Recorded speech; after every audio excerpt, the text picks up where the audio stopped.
السلام عليكم ورحمة الله وبركاته. أحلى متابعين في الدنيا يا رب دايما. تبقوا في صحة وعافية وأحسن ناس بإذن الله. إذا عجبكم الفيديو يا ريت ما تحرمونيش من اللايك والشير يا أحلى متابعين في الدنيا. النهاردة هنعمل فراخ مشوية ومحشي كوسة.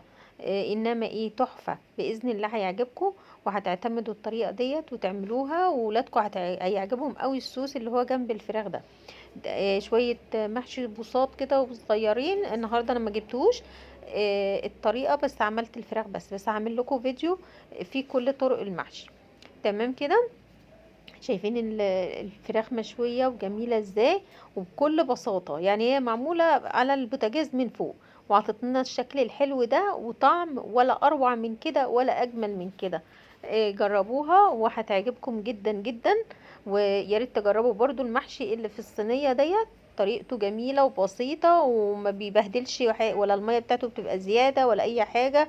ميته بتبقى مظبوطة جدا جدا وبيستوي بسرعة وفوق على البوتاجاز. يلا بينا نشوف الطريقة. جبت فراخ وقعدت اخرم فيها كده هو زي ما انتوا شايفين كويس جدا، علشان اي صوص احطه فيها بعد كده او اي تتبيله من السهل ان هو يخش جوه الفرخه نفسها. تمام. انا ما سبتش قطعه من الفراخ الا ما خرمتها كلها اهو زي ما احنا شايفين بسكينه بقى بشوكه باي حاجه، بس انا بحب ايه اغرز السكينه جامد كده بحيث ان هي ايه تمتص الطعم بتاع اي تتبيله احنا بنعملها. تمسكيها واحده، طبعا هي مغسوله ومتنضفه ومنقوعه في ميه شويه ملح وسكر وكده. تمام. هنا جبت بصلايه وقطعتها، وبعد كده هو جبت فلفل كوبي او رومي قطعته وحطيته عليها وفرمتها فرمتين كده. الفرم ما يكونش ناعم قوي ولا خشن، يا دوب يبقى ايه متكسر وبرضو ايه شاي عارفين ايه اللي احنا بناكله. تمام كده. وجبت طماطم قطعتها حوالي 4 طماطمات متوسطين. بتقطعيها يعني برضو في الكبة، بس مش لدرجة ان هي تبقى عصير ولا ان هي تبقى خشنة، برضو تقطيع متوسط. تمام كده. بعد كده هوت هنضربهم برضو ضربة صغيرة زي البصل والفلفل الكوبي.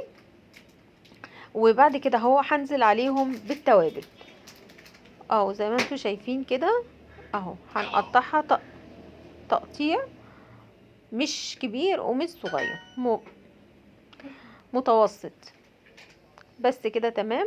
هنبدأ بقى ننزل عليهم بالتوابل. انا هاخد جزء من الخلطة ديت هحطها في المحشي، والجزء التاني هعملها للفراخ اهو. دلوقتي انا نزلت بملح. تمام كده. نزلت بفلفل اسود وهنزل ببهارات فراخ. هي دي بس كل المكونات اللي انا هحطها، وهخلطها كويس جدا اهو زي ما انتوا شايفين. احنا كده دلوقتي خلطناها واخدت نص الكمية هعملها للمحشي. النص التاني اخدته حطيت فيه ليمونتين زي ما انتوا شايفين كده بنعصرهم، وهنحط عليهم زيت، معلقة زيت اهو. لسه احنا بنعصر الليمون عشان انا حطيت ليمونتين وما شاء الله كانوا كبار، فيعني ما شاء الله يعني. وهنحط عليهم دلوقتي اهو زي ما انتوا شايفين كده الليمون. تمام. هنحط بقى زيت، معلقة زيت، وهنحط معلقة خل اهو. هنخلط بقى الخليط ده كله كويس جدا. وبعد كده ومعلقة عسل، ده اهم حاجة بقى، ده اللي هو الايه اللي بيخلي الفراخ بتروح في حتة تانية خالص. معلقة العسل دي بتبقى حلوة جدا جدا جدا مع المشويات.